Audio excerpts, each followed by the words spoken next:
시편 119편 57절부터 64절까지 말씀을 함께 봉독합니다. 여호와는 나의 분길이시니 나는 주의 말씀을 지키리라 하였나이다. 내가 전심으로 주께 간구하였사오니 주의 말씀대로 내게 은혜를 베푸소서. 내가 내 행위를 생각하고 주의 증거들을 통하여 내 발길을 돌이켰사오며 주의 계명들을 지키기에 신속히 하고 지체하지 아니하였나이다. 악인들의 줄이 내게 두루 얽혔을지라도 나는 주의 법을 잊지 아니하였나이다. 내가 주의 의로운 규례들로 말미암아 밤중에 일어나 주께 감사하리이다. 나는 주를 경외하는 모든 자들과 주의 법도들을 지키는 자들의 친구라. 여호와여, 주의 인자하심이 땅에 충만하였사오니 주의 율례들로 나를 가르치소서. 아멘. 네, 히브리어 알파벳 8번째 알파벳인데요. 발음은 헤트 혹은 헷이라고 합니다. 히읗, 우리말로 히읗으로 시작하는 단어가 될 것 같습니다.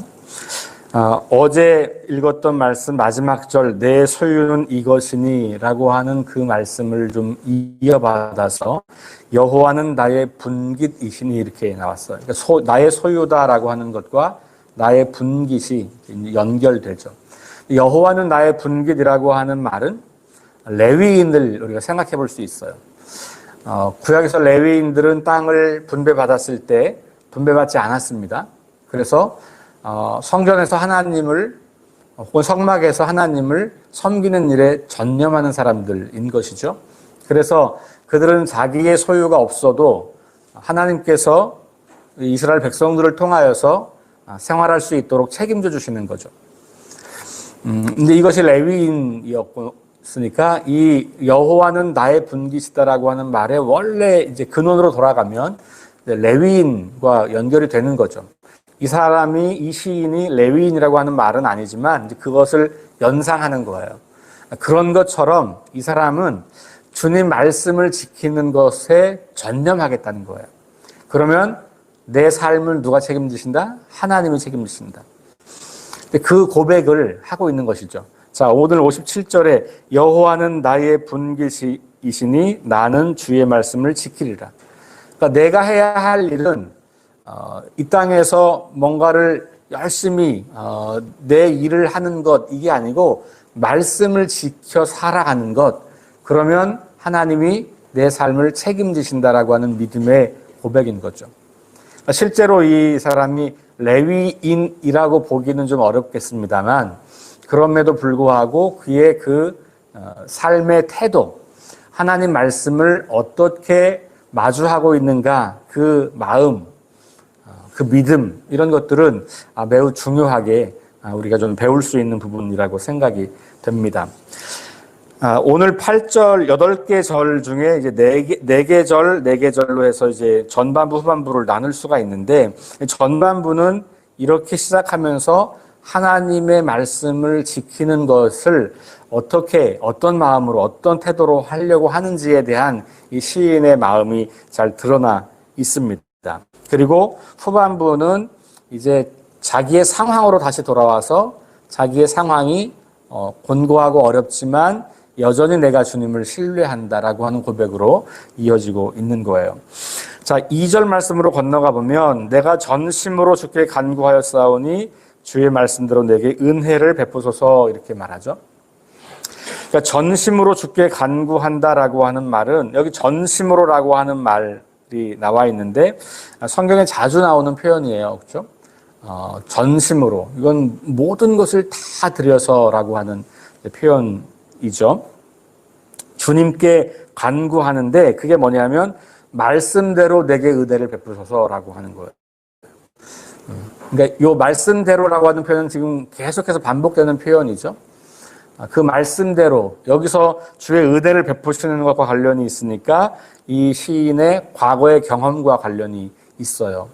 과거의 시인이 어떤 삶에서 하나님이 주신 은혜가 있었고 그가 하나님 말씀을 따라 순종했었던 그런 기억이 있는 것이고 그것이 연결되어서 내가 주님 말씀대로 살아갈 때 주님 약속하셨던 것처럼 혹은 이전에 하셨던 것처럼 그렇게 은혜를 베풀어 주십시오라고 하는 그런 표현이지요.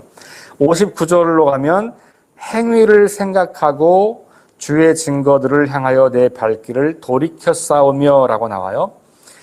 자, 여기도 과거형이에요. 그러니까 지금 이 시인은 자신의 삶을 과거형으로 고백하는 그런데 여기서 행위라고 나와 있는 이 행위와 뒤에 발길이라고 하는 단어는 굉장히 비슷한 단어예요. 그러니까 여기서 행위도 결국은 어떤 행동을 말하기보다는 삶의 여정을 말하는 거예요.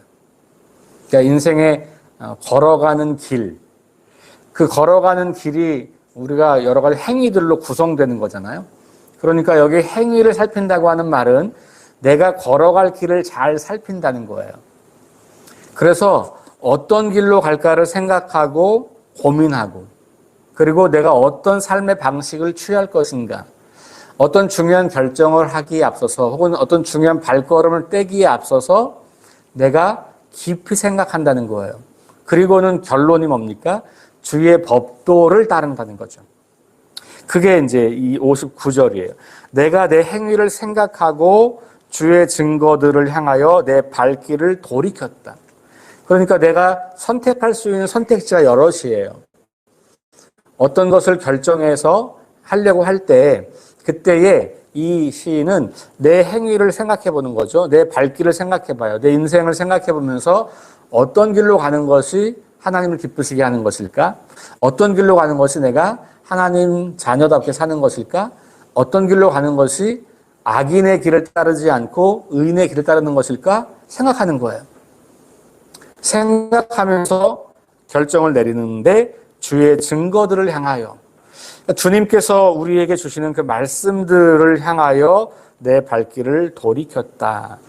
그러니까 주님의 말씀을 따라 살기로 결정하고 그 길을 걸어갔다는 고백이지요. 자, 그리고 60절에 가면 두 개의 이 행동을 묘사하는 지체하지 않는다는 거예요. 같은 의미인데 다른 이제 단어를 쓴 거죠. 이런 것을 강조하기 위해서 이렇게 쓰는 거예요. 지체하지 않고 신속하게 하는 그 행위가 뭐냐면 주의 계명들을 지키는 것. 그러니까 이게 주님의 계명을 지키는 것이 선명하다면 지체하지 않고 머뭇머뭇대지 않고 그 길을 걸어간다라고 하는 것이죠. 사실 우리가 머뭇댄다는 건 뭘까요? 이게 옳고 그름은 분명하지만 내가 뭔가 두려움이 있거나, 그렇죠? 아니면 뭔가 주저함이 있거나, 아니면 다른 계산을 하거나 할 때 머뭇대잖아요. 물론 어떤 것이 하나님의 말씀을 따라 사는 것인지 불분명해서 머뭇댈 때도 있지만 사실 아주 중요한 결정을 내릴 때 대부분의 경우에 불분명하기보다는 너무나 선명하지만 내가 그것을 따르는 것에 여러 가지 불리한 상황들이 조성되거나 아니면 그렇게 했을 때 나에게 다가오는 손해가 생각되거나 아니면 그렇게 했을 때 뭔가 내 삶에 다가올 영향을 고려하기 때문에 그런 것들이 많잖아요. 저도 그럴 때가 많거든요. 그 말씀을 따라간다 이렇게 말하고 있는 거죠. 이 시인이 말씀을 얼마나 사모하는지 그리고 그 말씀으로 살아가는 것이 자신의 삶에서 가장 안정되고 가장 복되고 가장 건강한 것이라는 것을 확신하고 있는 거예요. 그러니까 여호와는 나의 분깃입니다. 하나님이 내 삶을 책임져 주십니다. 하나님이 나의 전부입니다. 라고 선언하고 그리고 나서 그 믿음에 의해서 자신의 삶의 행위들을 이렇게 표현하고 있다라고 볼 수가 있겠습니다. 자, 후반부로 가면 61절에 이제 악인들, 그 다음에 63절에 다시요, 62절에 밤중이라는 단어가 나오죠. 이건 이제 어제 보았던 본문에서도 비방하는 자들이 나왔고 밤이라는 표현이 나왔잖아요. 그러니까 지금 하나님이 내 삶의 전부셔서 내가 말씀을 지켜 행하는 것에 신속하고 열심인데, 근데 실제 내 상황은 어떤 상황이냐, 그런 거죠. 악인들의 줄이 내게 두루 얽혔을지라도 라는 표현이 나와요. 저는 요 말씀 앞에 잠시 좀 머물러 봤어요. 악인들의 줄이 내게 두루 얽혔을지라도. 굉장히 다양하고 복잡하고 이렇게 막 쉽게 해결되지 않을 것 같은 고난, 그런 게 저는 좀 연상되더라고요. 누군가 여러분들을 막 이렇게 어떤 줄로 막 묶어놨으면, 그렇죠? 이게 뭐 한 가닥으로 이렇게 살짝 묶어놓은 것도 아니고 막 얽혀 있는 거예요. 굉장히 다양한 고난, 다양한 삶의 어려움, 그리고 굉장히 끊어내기가 쉽지 않은 그런 심층적인, 다층적인 그런 문제 앞에 있다는 느낌이 들더라고요. 자, 그런데 자기의 그런 상황에서 그가 뭐뭐 했을지라도 내 이야기가 나오겠죠. 내 상황은 이렇게 어려운데, 내 상황은 이렇게 고난이 찾아와 있는데, 그런데 내가 해야 할 일은 뭐냐? 나는 주의 법을 잊지 아니하였나이다. 그러니까 자신의 그 신실함을 주님께 호소하는 거예요. 어제 나왔던 표현, 반복해서 3번 나왔던 표현이 기억하다, 기억이라는 단어였잖아요. 근데 그 기억을 이제 반대 표현으로 쓰니까 잊지 않았다는 말이죠. 기억이 반대가 아니라 기억이라는 단어의 그 의미를 좀 부정 표현으로 잊지 않았다, 뭐뭐 하지 않았다라는 표현으로 했을 때, 그러니까 이 시인은 이렇게 굉장한 고난이 자신의 삶에 찾아와서 자신이 옴짝달싹 할 수 없을 것 같은 그러한 상황 속에 있지만 여전히 그 상황을 돌파할 방법을 어디서 찾았다? 말씀에서 찾았다는 거예요.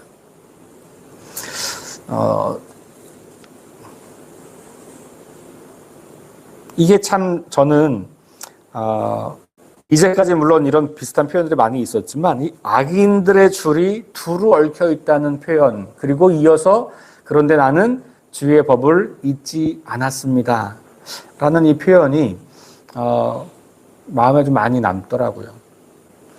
사실 우리 인생을 살면서 문제가 없을 때가 없지 않나요? 그렇지 않으세요, 여러분? 아무런 문제가 없었을 때가 있으세요? 저는 없었던 것 같아요. 인생은 늘 어떤 문제가 발생하고 그걸 해결하고 나면 또 다른 문제가 찾아오기도 하고, 내가 해결할 수 있는 문제가 있기도 하고 해결하지 못할 문제가 있기도 하고, 그래서 그냥 바라만 봐야 될 때가 있고 그냥 기다려야만 될 때가 있고, 그냥 막 그 줄에 둘러서 그냥 이렇게 옴짝달싹 없이 그냥 이렇게 있어야만 되는 상황도 많은 것 같아요. 내가 뭘 해보려고 하면 더 나를 압박하고 뭐 이런 상황도 있잖아요. 우리 인생에 그게 뭐 내가 하나님 말씀하려고 애쓰기 때문에 오는 압박과 고난일 수도 있겠고, 때로는 나의 실수로 오는 고난일 수도 있겠고, 때로는 나는 안 그랬지만 누군가가 해놓은 어떤 상황에 내가 빠지기도 하겠고, 뭐 우리 인류 전체가 만들어가고 있는 이 자기 탐욕적인 세상 때문에 오는 그런 어려움이 있을 수도 있겠고, 다양한 종류가 있겠지만 어쨌든 우리에게 문제가 없는 순간은 없는 것 같아요. 그런데 저는 오늘 이 시편 기자의 이 고백 속에서 내가 않고 살아가려고 애썼던가, 아니면 순간순간 내 마음속에서 떠올라오는 그 부정적 그 태도와 반응으로 내 삶을 망가뜨리고 더 깨뜨려 낸 적은 없었던가 생각해보게 되더라고요. 자, 62절로 가볼게요. 내가 주의 의로운 규례들로 말미암아 밤중에 일어나 주께 감사하리다. 여기 밤중도 물론 자다가 깬다는 말도 될 수 있겠죠. 왜냐하면 우리가 너무 곤고하면 잠이 안 오잖아요. 자다가 깨잖아요. 그렇죠? 자다가 깨서 계속 그 문제를 묵상하다가 부정적인 막 이 마음이 들끓기도 하고 막 불안이 찾아오기도 하고 화가 치밀어 오르기도 하고 그럴 때 있잖아요. 너무너무 문제가 복잡하면 잠도 안 온다고요. 잠자다 말고 깨어서 원망하고 호소하고 막 화가 나고 불안하고 초조하고, 그런데 밤중에 깨어서 뭘 합니까? 이 사람은 감사하는 거예요. 사실 그 바로 위에 61절과 62절이 잘 어울리지 않는 것 같아요. 아니, 이렇게 악인들이 자기를 줄로 꽁꽁 묶어놓고 있는 상황에서 잠이 깼는데 감사가 나오다니 쉽지 않은 것 같아요. 그런데 이 시인은 그런 상황 가운데 자다가 깨어서도 감사한다. 이 감사의 비결이 도대체 뭘까? 근데 그가 갖고 있는 하나님 말씀에 대한 신뢰인 거죠. 그리고 63절을 보니까 그가 감사하는 또 하나 이유를 발견할 수 있을 것 같아요. 63절은 뭡니까? 친구들. 근데 어떤 친구들이냐면, 나는 주를 경외하는 모든 자들과 주의 법도들을 지키는 자들의 친구라 그랬어요. 그러니까 내가 어디에 속해 있는지를 확인하는 거예요. 그러니까 내가 이렇게 곤고하고 괴롭지만 잠에서 깨어서 이렇게 내 신세를 한탄해야 될 만큼 그렇게 고통스럽지만 가만히 생각해 보면 나는 하나님 나라 백성 가운데 섞여 있는 거예요. 그 자신의 정체성을 발견해요. 하나님을 경외하는 사람들, 그리고 모든 그의 법도들을 지키는 사람들의 친구다. 그러니까 내 주변에 있는 사람들이 이와 같이 어려움과 위기와 고난과 문제 속에서 여전히 나처럼 힘들지만 그러나 하나님을 경외하고 있고 그리고 주의 법도를 지키고 있고, 나는 그들과 함께 그런 삶을 살고 있는 거지. 이게 공동체의 힘이라는 거예요. 저는 우리 교회가 이런 사람들로 가득 찬 교회가 되면 좋겠어요. 문제가 없어서 평안한 교회, 그런 교회는 지상에 존재하지 않을 겁니다. 문제는 늘 있을 거예요. 그게 우리 교회 내부의 문제일 수도 있고요. 또 이 세상의 문제일 수도 있고요. 우리 개개인이 겪는 문제가 교회로 확장되기도 하고요. 또 우리 성도들 안에서 발생하는 어려움도 있을 수 있어요. 그런데 좋은 교회는 문제가 없는 교회가 아니고 문제 앞에서도 하나님을 경외하는 사람들과 함께 있기 때문에 믿음을 지킬 수 있는 것. 주의 말씀을 지키는 사람들과 함께 있다고 하는 그 확신 때문에 그 문제들을 돌파할 수 있는, 그리고 그 문제들 앞에서 다시 하나님을 바라보며 하나님과 함께 길을 걸어갈 수 있는 힘을 얻는 공동체. 그래서 그 문제가 부정적으로 풀려가는 곳이 아니고 그 문제 속에서 우리가 성장하고 하나님을 더 알아가고 교회가 더 든든히 세워져 가고 성도들 간에 더 친밀하고 더 사랑스럽고 더 진실한 관계가 깊어지는, 그러니까 문제가 오히려 우리의 삶을 더 단단하게 하는 그런 공동체. 그래서 시간이 지나면 더 뜨거운 사랑으로 하나가 되고 더 용납하게 되고 더 큰 세상을 향해서 하나님께서 맡기신 일들을 함께 감당해 나갈 수 있는 그런 교회. 그게 어디서 올까? 저는 오늘 이 말씀을 읽으면서 그렇구나. 그런 친구들이 우리에게 있는 거구나. 그리고 교회는 그런 친구들의 모임이겠구나. 함께 하나님을 경외하고 그리고 주의 법도를 지키는 자들의 무리 가운데 내가 있다는 그 확신이 내 삶에 안정을 주고 내 삶에 든든함을 주고 내 삶에 소망이 되고 그것이 내 삶의 기쁨이고, 그러니 감사하는 거구나. 이런 고백이 우리 석교교회 성도들의 고백, 이곳에 나와서 함께 기도하고 말씀을 듣는 우리 모두의 그런 고백이 되고 그런 교회를 함께 꿈꾸어가면 좋겠습니다. 64절에 보니까 여호와여 주의 인자하심이 땅에 충만하였사오니 주의 윤리의 들로 나를 가르치소서. 그리고 보니까 세상이 달리 보여요. 악인들이 나를 줄로 꽁꽁 묶어놨는데 온 세상이 주님의 인자하심으로 가득한 게 보이는 거예요. 참 신기한 일이죠.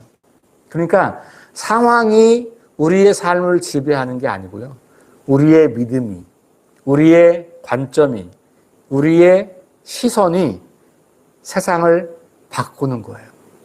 그러니까 물리적으로 세상이 달라져 있지 않더라도 내가 보는 시선이 달라지면 내 세상이 달라지는 거죠. 그러니까 여호와여 주의 인자하심이 땅에 충만하다. 이런 고백이 나오는 거예요. 고통 속에서, 고난 속에서, 문제 속에서도 하나님의 인자하심이 충만하다는 고백을 할 수 있는 것은 그가 믿음의 안목을 가지고 세상을 보기 때문에 그런 것이죠. 함께 그 길을 걷는 친구들이 있어서 흔들리지 않으니까 그런 인자하심을 이 땅에 충만한 것이라고 고백하고 있는 것이죠. 그러면서 다시 한번 주님 저에게 주의 윤리들을 가르쳐 주십시오 라고 그렇게 기도합니다. 오늘 이 시편 저자의 이 고백을 다시 오늘 좀 하루 동안 이렇게 여러 차례 좀 묵상하시고 반복하시고 그걸 가지고 좀 기도하시면서 하나님 우리 석교교회가 우리 성도들이 이렇게 어려운 순간에 함께 걸어가는 그 믿음의 공동체를 기억하고 그것 때문에 이 세상 속에서도 쭈그러들지 않고 당당하게 말씀을 가지고 그리고 온 땅에 충만하신 하나님의 인자하심을 바라보고 찬양하면서 감사하면서 살아가는 복된 날 될 수 있기를 주의 이름으로 축원합니다. 우리 함께 기도하겠습니다. 교회에 있는 네 가지 기도 제목 가지고 함께 기도하겠고요. 오늘 주신 말씀 기억하면서 함께 기도합니다. 먼저 우리 제가 잠시 말씀 맺으면서 기도드리고 이어서 우리 네 가지 기도 제목 가지고 함께 기도하겠습니다. 하나님 감사합니다. 오늘 주신 말씀을 통하여서 다시 주님 말씀 앞에 섭니다. 하나님 오늘 이 시편의 고백이 우리의 마음에 여러 가지 생각들을 던져줍니다. 또한 우리의 믿음을 다시 돌아보게 합니다. 하나님 주님의 말씀을 지켜 행하는 것을 삶의 모든 것이라고 그렇게 고백하며 그렇게 할 때 하나님이 나의 분깃이 되셔서 나를 책임져 준다고 하는 믿음을 고백하고 그런 고백이 삶의 어려움과 고난이 겹겹이 처해 있었던 그런 상황 속에서 나온 고백이고 그런 상황 속에도 그렇게 고백할 수 있는 것이 함께 그 길을 걸어가는 믿음의 친구들, 믿음의 동역자들 때문인 것을 우리가 알게 되었습니다. 하나님, 우리 석교교회 공동체가 이런 공동체 되기를 원합니다. 문제가 우리를 떠나진 않지만 그러나 하나님을 경외하고 주의 말씀을 따라 살려고 하는 사람들이 내 곁에 있고 내가 그런 사람들과 함께 있다고 하는 확신으로 이 깨어진 세상을 믿음으로 살아갈 수 있는 우리 모두가 될 수 있도록 인도하여 주옵소서. 예수님 이름으로 기도합니다. 아멘. 네 가지 기도 제목입니다. 첫 번째, 주의 말씀이 내 삶의 기준이 되게 해주세요. 우리 계속되는 기도입니다. 두 번째, 자기 중심성을 내려놓고 서로 용납하고 용서하고 사랑하게 해주세요. 세 번째, 우리 치유 회복을 위해서 우리 김유동 원사님 또 김유경 집사님 특별히 기억하시고 또 우리 중보기도에 올라와 있는 여러분들의 이름을 기억하면서 회복과 치유와 온전함을 위해서 기도해 주시고 또 저 멀리 튀르키예와 시리아 땅에 재난 당한 그래서 눈물과 고통과 탄식으로 하루하루를 보내고 있는 그 이웃들을 위해서 우리 함께 합심해서 기도하시고 개인 기도하시고 돌아가겠습니다. 기도합니다.